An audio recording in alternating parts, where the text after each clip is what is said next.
మూడు విషయాలు చెప్తాను. మన భారతదేశంలో రైతే రాజు అంటారు. ఆ రైతు రాజుని ఎప్పుడు చేశారు?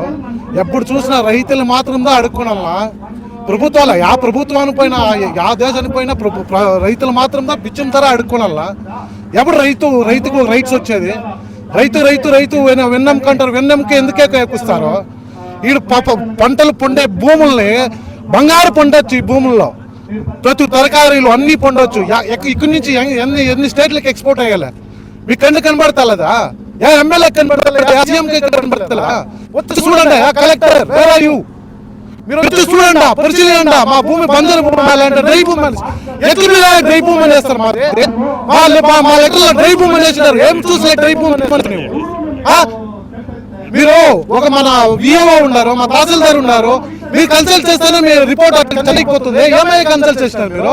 రైతు అంటే ఎర్ర పప్పులు అనుకుంటారా? రైతులకు మీరేమో చెప్తారు మీరు కడుపుకి.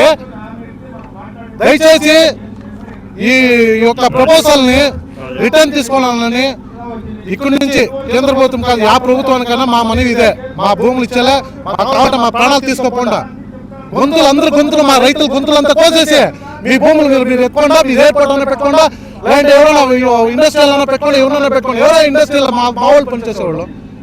మేమేం మాకు వచ్చేది ఒకటే, మాకు వచ్చేది పండించేద్దా, ప్రజలకు ఇచ్చేదే మా ఉద్దేశము. మమ్మల్ని ఈ సెక్యూరిటీనో ఇంకోటి చేసి మాకు తెలియ. రైతే రేపు రాజు.